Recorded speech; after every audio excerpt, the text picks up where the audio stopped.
Hi everyone, welcome to ರೇಖಾ ಪ್ರಕಾಶ್ ಮನೆ ಊಟ. ಇವತ್ತಿನ ಈ ವಿಡಿಯೋದಲ್ಲಿ ಒಬ್ಬಟ್ಟು ಮಾಡೋದು ಹೇಗೆ ಅಂತ ತೋರಿಸ್ಕೊಡ್ತೀನಿ. ಅಫ್ಕೋರ್ಸ್ ಎಲ್ರಿಗೂ ಗೊತ್ತಿರುತ್ತೆ, ಈಗ ತಾನೇ ಯುಗಾದಿ ಮುಗಿದಿದೆ. ಯುಗಾದಿ ಹಬ್ಬಕ್ಕೆ ನಮ್ಮನೇಲೂ ನಾವು ಒಬ್ಬಟ್ಟು ಮಾಡಿದ್ವಿ. ನಿಮ್ಮನೇಲಿ ಏನು ಮಾಡಿದ್ರಿ ಕಾಮೆಂಟ್ ಮಾಡಿ ತಿಳಿಸಿ ನನಗೆ.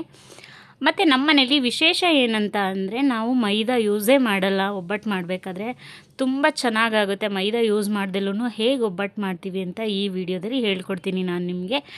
ಬನ್ನಿ ಹಾಗಿದ್ರೆ ಹೇಗೆ ಮಾಡೋದು ನೋಡೋಣ. ಮೈದಾ ಬಳಸ್ತೇನೆ ಪರ್ಫೆಕ್ಟಾಗಿ ಒಬ್ಬಟ್ಟು ಮಾಡೋದು ಹೇಗೆ ಅಂತ.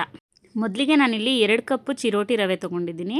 ಮತ್ತು ಒಂದು ಮಿಕ್ಸಿಂಗ್ ಬೌಲ್ ತೊಗೊಂಡಿದ್ದೀನಿ, ದೊಡ್ಡದು, ಸ್ವಲ್ಪ ಅಗಲವಾಗಿರೋದು ತೊಗೊಳ್ಳಿ. ಅದಕ್ಕೆ 2 ಕಪ್ಪು ಚಿರೋಟಿ ರವೆಗೆ 1/4 ಕಪ್ಪಷ್ಟು ನೀರು ಹಾಕೋತಾ ಇದ್ದೀನಿ. ಸ್ವಲ್ಪ ಉಪ್ಪು ಮತ್ತು ಸ್ವಲ್ಪ ಅರಿಶಿನ ಹಾಕ್ಕೋಬೇಕು. ಅದಾದಮೇಲೆ ನೋಡಿ, ತೊಗೊಂಡಂಥ ಚಿರೋಟಿ ರವೆನ ನೀಟಾಗಿ ನೀರೊಳಗಡೆ ಹಾಕೋತಾ ಇದ್ದೀನಿ. ಚಿರೋಟಿ ರವೆಯಲ್ಲಿ ಮಾಡ್ತಿದ್ದೀನಿ ಅಂತ ಕನ್ಫ್ಯೂಸ್ ಆಗಬೇಡ್ರಿ. ನಿಜವಾಗ್ಲೂ ಎಷ್ಟು ಚೆನ್ನಾಗಿರುತ್ತೆ ಅಂದರೆ, ಮೈದಾ ಬಳಸ್ತೇನೆ ಇಷ್ಟು ಚೆನ್ನಾಗಾಗುತ್ತಾ ಒಬ್ಬಟ್ಟು ಅಂತ ಸರ್ಪ್ರೈಸ್ ಆಗ್ತೀರಾ. ಮಾಡಿ ನೋಡಿ ಒಂದು ಸಲ. ಸೊ ನೋಡಿ, ನಾನು ನೀಟಾಗಿ ನೀರಲ್ಲಿ ಹಾಕ್ಬಿಟ್ಟು ಸುಮ್ಮನೆ ಒಂದು ಲೈಟಾಗಿ ಮಿಕ್ಸ್ ಕೊಟ್ಬಿಟ್ಟು ಸ್ವಲ್ಪ ಆ ರವೆ ಎಲ್ಲ ನೀರು ಹೀರ್ಕೊಳ್ಳೋಕ್ಕೆ ಬಿಟ್ಟಿದ್ದೆ, ಒಂದು 2 ನಿಮಿಷ 3 ನಿಮಿಷ. ಅದಾದಮೇಲೆ ನೋಡಿ, ನೋಡ್ತಾ ಇದ್ದೀರಾ, ಅದು ಒಂದು ಸ್ವಲ್ಪ ನೀಟಾಗಿ ಚೆನ್ನಾಗಿ ಮಿಕ್ಸ್ ಆಗಿದೆ. ಆಮೇಲೆ ಸ್ವಲ್ಪ ಎಣ್ಣೆ ಹಾಕ್ಕೊಂಡು ಸ್ವಲ್ಪನೇ ಎಣ್ಣೆ ಹಾಕ್ಕೊಂಡು ಚೆನ್ನಾಗಿ ನಾದಬೇಕು. ಎಲ್ರಿಗೂ ಗೊತ್ತಿರುತ್ತೆ ಒಬ್ಬಟ್ಟಲ್ಲಿ ಅದು ಒಬ್ಬಟ್ಟು ಕಣಕ ಚೆನ್ನಾಗಿ ನಾದೋದೇ ಒಂದು ಮೇಯ್ನ್ ಪ್ರೋಸೆಸ್ ಅಂತ. ಸೊ ನಾನಿಲ್ಲಿ ಚೆನ್ನಾಗಿ ನಾದ್ಬಿಟ್ಟು ಇದನ್ನು ಒಂದು 1/2 ಅವರ್ ಎತ್ತಿಟ್ಬಿಡಬೇಕು ರೆಸ್ಟ್ ಮಾಡೋಕ್ಕೆ.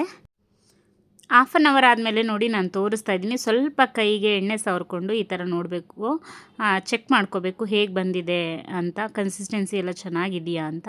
ನಾವು ಚಪಾತಿ ಹಿಟ್ಟು ಕಲಿಸ್ಕೊತೀವಲ್ಲ, ಅದಕ್ಕಿಂತ ತೆಳು ಇರಬೇಕು. ಆಮೇಲೆ ನೋಡಿ, ಮತ್ತೆ ನೀಟಾಗಿ ಮಿಕ್ಸ್ ಮಾಡಿಬಿಟ್ಟು ಅದನ್ನು ಚೆನ್ನಾಗಿ ಬಡಿತಾ ಇದ್ದೀನಿ. ಒಬ್ಬಟ್ಟು ಕಣ್ಕನ ನಾವೆಷ್ಟು ಚೆನ್ನಾಗಿ ಬಡಿತೀವೋ ಅಷ್ಟು ಚೆನ್ನಾಗಾಗುತ್ತೆ ಒಬ್ಬಟ್ಟು ಅಂತ ಹೇಳ್ತಾರೆ. ಸೊ ಅದನ್ನು ಎಲ್ಲ ನೀಟಾಗಿ ಮಿಕ್ಸ್ ಮಾಡಿಬಿಟ್ಟು ಎತ್ತಿಟ್ಟಿದ್ದೀನಿ ಮತ್ತೆ ಒಂದು ಅರ್ಧ ಗಂಟೆ. ಅದಾದಮೇಲೆ ನೋಡಿ, ರೆಡಿ ಆಗಿದೆ. ಸೊ ಇವಾಗ ಒಬ್ಬಟ್ಟು ತಟ್ಟೋ ಪ್ರೋಸೆಸ್ಸು. ಒಬ್ಬಟ್ಟಿಗೆ ಅಫ್ಕೋರ್ಸ್ ಹೂರಣ ತುಂಬ ಇಂಪಾರ್ಟೆಂಟು. ನಾವಿಲ್ಲಿ ಬೇಳೆ ಒಬ್ಬಟ್ಟು ಮಾಡ್ತಿರೋದು, ಅದಕ್ಕೆ ಬೇಳೆ ಹೂರಣನೂ ನಾನು ಮಾಡಿದ್ದೀನಿ. ಒಂದೇ ವೀಡಿಯೋದಲ್ಲಿ ಅಟ್ಯಾಚ್ ಮಾಡಿದ್ರೆ ನಿಮಗೆ ತುಂಬ ಲೆಂತಿ ಆಗುತ್ತೆ ವೀಡಿಯೋ. ಸೊ ಅದಕ್ಕೆ ಒಬ್ಬಟ್ಟು ಕಣ್ಕ ಮಾಡೋದು ಮತ್ತು ಒಬ್ಬಟ್ಟು ಮಾಡೋದನ್ನ ನಾನು ಇದರಲ್ಲಿ ತೋರಿಸ್ತಾ ಇದ್ದೀನಿ. ಇದು ಆದಮೇಲೆ ನೆಕ್ಸ್ಟ್ ವೀಡಿಯೋನೇ ನಾನು ಹೂರಣ ಹೇಗೆ ಮಾಡೋದು ಅಂತ ತೋರಿಸ್ತೀನಿ. ಅದು ತೊಗರಿ ಬೇಳೆಯಲ್ಲಿ ಮಾಡೋದು ನಾವು.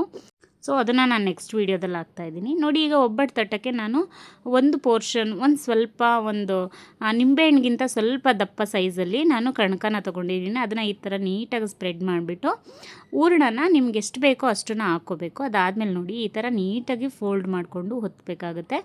ನಾನು ಹೇಗೆ ತೋರಿಸ್ತಾ ಇದ್ದೀನೋ ವೀಡಿಯೋದಲ್ಲಿ ಹಾಗೆ ಮಾಡ್ಕೊಳ್ಳಿ.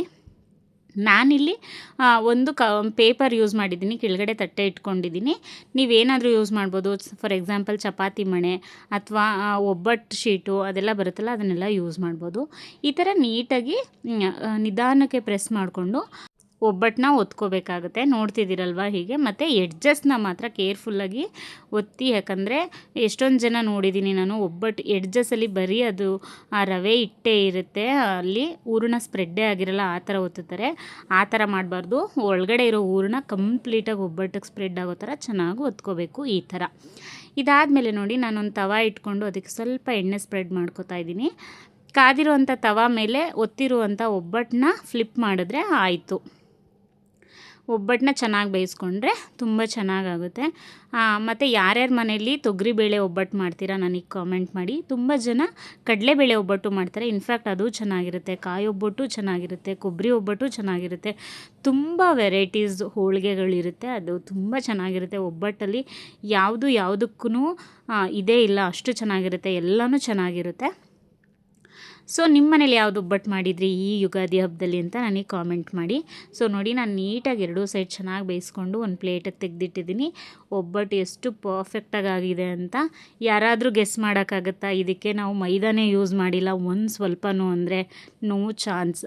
ಆದರೂ ತುಂಬ ಚೆನ್ನಾಗಿರುತ್ತೆ. ನಿಮಗೆ ಮೈದಾದಲ್ಲಿ ಮಾಡೋ ಒಬ್ಬಟ್ಟಿಗಿಂತನೂ ಚಿರೋಟಿ ರವೆಲ್ಲಿ ಮಾಡೋ ಒಬ್ಬಟ್ಟು ಖಂಡಿತ ಇಷ್ಟ ಆಗುತ್ತೆ. ಆ್ಯಂಡ್ ತುಂಬ ಈಸಿ ಅದನ್ನು ಒತ್ತೋದೆಲ್ಲನೂ. ಒಂದು ಸಲ ಟ್ರೈ ಮಾಡಿ ನೋಡಿ. ಖಂಡಿತ ನಾನು ಹೂರಣ ಹೇಗೆ ಮಾಡಿದೆ ಅಂತಲೂ ನಾನು ಹೇಳ್ಕೊಡ್ತೀನಿ ನೆಕ್ಸ್ಟ್ ವೀಡಿಯೋದಲ್ಲಿ.